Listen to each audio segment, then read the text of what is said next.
Hi, I'm Chris Webber and a PhD researcher at Leeds Beckett University exploring learning transfer. I also set up and run Edge Development, which is a learning and development company. Over the past year, I've spent a lot of time delivering and engaging in remote teaching and learning. Some sessions have been great, but others terrible.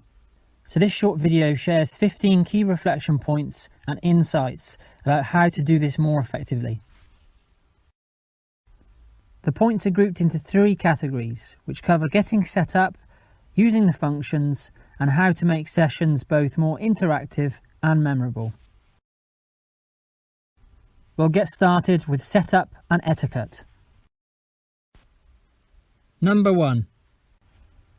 Whatever software you're using, whether that's Skype, Collaborate, Teams or Zoom, make sure you know how to do the basics, which involves turning your camera on and off, turning the microphone on and off, using the message boards, and raising your hand to speak.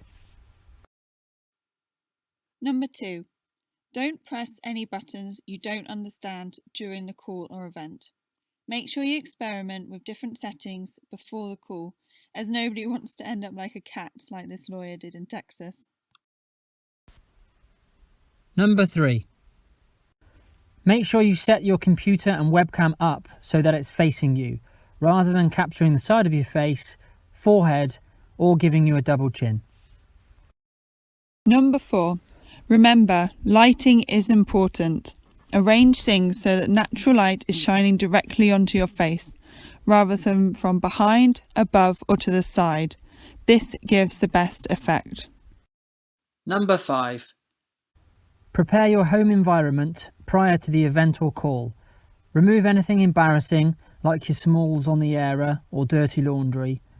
Also, provide entertainment in other rooms for any pets or children that you might have and burst in unexpectedly. An hour's call will take a lot of stimulation. Number 6. Sharing your face adds a human element. This is really important right now.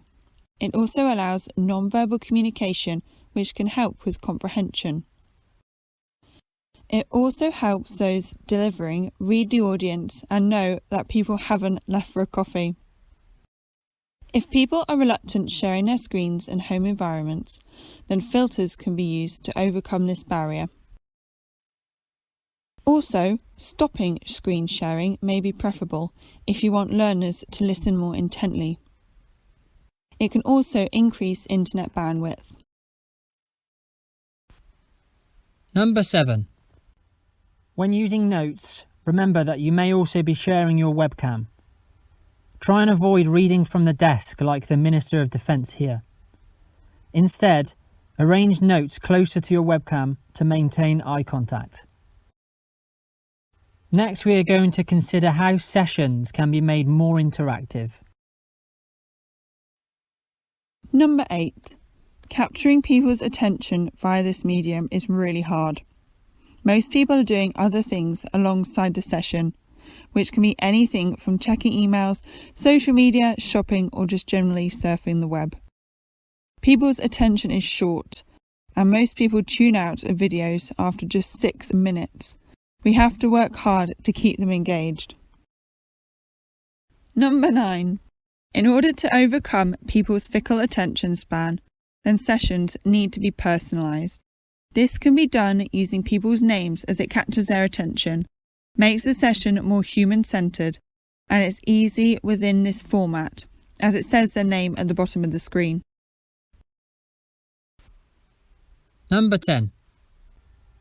When delivering sessions, especially if they are interactive, then it can help to have an assistant. They can manage the chat function alongside delivery.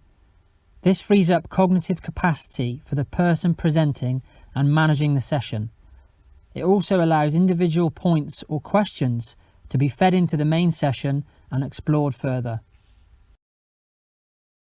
Number 11. Using questions is a great way to make sessions more interactive. Within the sessions, these need to be fairly narrow and quick to answer to not slow the session down too much.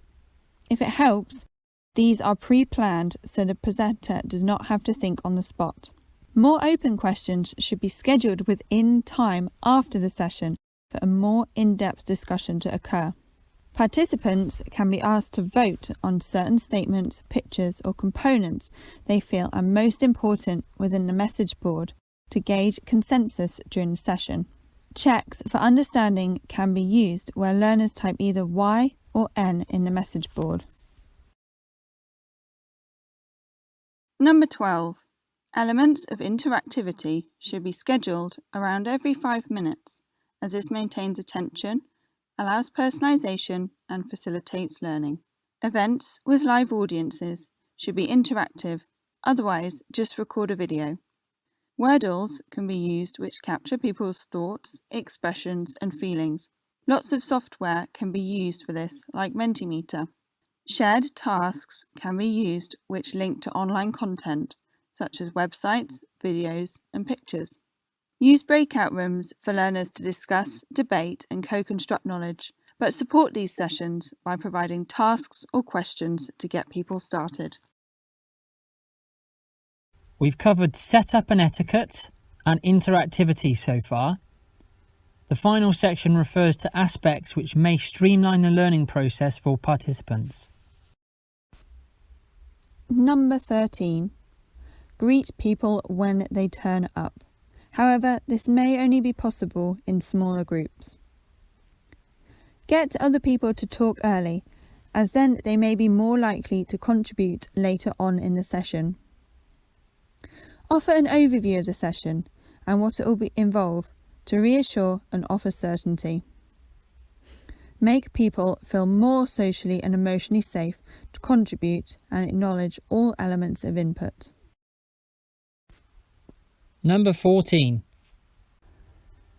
We remember the unusual and novel. 2 recent memorable sessions included the presenter dressing up or having a degree of costume. So, think of ways to be unexpected. Introducing interactive elements can be novel within typically passive sessions like webinars.